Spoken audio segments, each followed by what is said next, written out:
సనాతన ధర్మాన్ని గురించి పవన్ కళ్యాణ్ మాట్లాడిన తర్వాత నేను దాని మీద కామెంట్ చేసిన వాస్తవం. అయితే నా కొటేషన్ తీసుకుని 3 పెళ్లి అని చెప్పేసి మాట పెట్టుకుని నా మీద విమర్శిస్తున్నారు. నేను దాని జోలికి పోలే. సనాతన ధర్మంలో విడాకులు ఉంటాయా? నేను అడిగిన ప్రశ్న అది.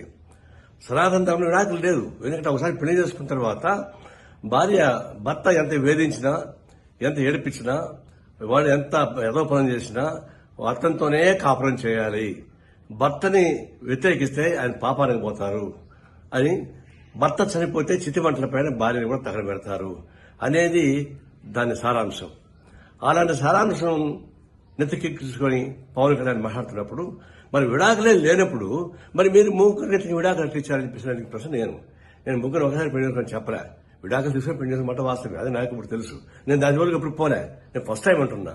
సనాతన ధర్మంలో విడాకులు లేనప్పుడు మరి మీకెందుకు అది వర్తిస్తాండి అన్న దాని మీద ఊరికి నా మీద మాట్లాడుతున్నారు. ఇప్పుడు మనం చెప్తున్నాను, అది అరాచకమైనటువంటి సనాతన ధర్మం. అది ఆ ధర్మ వ్యవస్థ మొత్తం వెనక్కి తీసుకెళ్లేటువంటి క్రూరమైనటువంటి చర్య అది.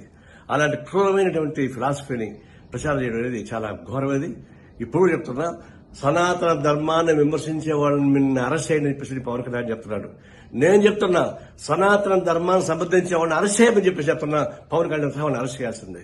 అది మన సెక్యులరిజానికి, ప్రజాస్వామ్యానికి, మన రాజ్యాంగానికి అర్థం పట్టే పద్ధతిలో ఉంటుంది. కాబట్టి సనాతన ధర్మాన్ని విమర్శించే వాళ్ళని కాదు, సమాజం సమర్థించే వాళ్ళని చర్య తీసుకోవాలని కోరుతా ఉన్నా.